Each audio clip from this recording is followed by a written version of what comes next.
Hi everyone. So just finished shower. So maglinis muna tayo sa mukha natin para mamukhang tao tayo. Ganon. So ano siya? Good afternoon, good morning, good evening everyone. So, mag-vlog ta kay medyo dugay na to nag-upload sa tungnaw. Gi-upload na to is sa to mga kuan ra to. Lechonon. So, mag-toner ta para mukhang maganda. Charot.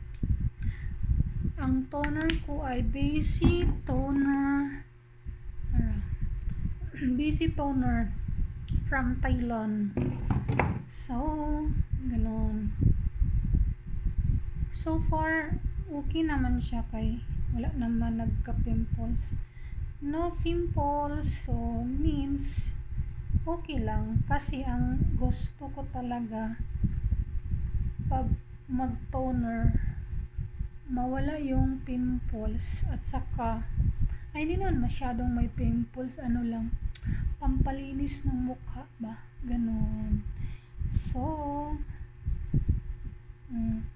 alam nyo guys, si VC Toner ano siya, 2 months malaki to siya, 500 ml ganon, 1 month and then yan. So yan, malaki siya, malaki. So gusto ko siya kasi makasave. Ano lang ang price, 120 sa direct.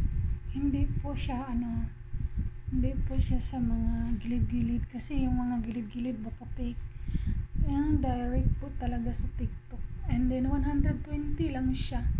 So maganda kasi direct to the Thailand supplier. That's why mura. Kung hindi siya 120 baka ayaw ko bilhin. Makaano tayo sa dagdag gasto, di ba? So naligo na ta kay di na ta busy kana sa tagtrabahoon. So ana jud ang kinabuhi, kinahanglan maglihok-lihok aron natay makaon. Mahirap ang buhay, mahirap ang buhay.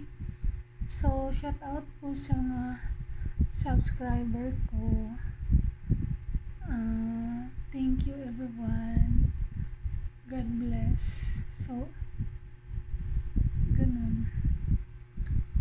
Maganda yung basic toner. Soft yung mukha natin. Hindi siya hindi pangit. Then hindi tayo magka-pimples ba. Then yung toner talaga hindi panit atong now. Okay lang, mukhang glass skin pa naman yun. So prevention sa mukha natin para hindi tayo mukhang matanda, ganun lang. So yun, prevention, need prevention sometimes. Oy, kay aron naman na mukhang bata, diba? Yun. Thank you for watching. Bye. God bless.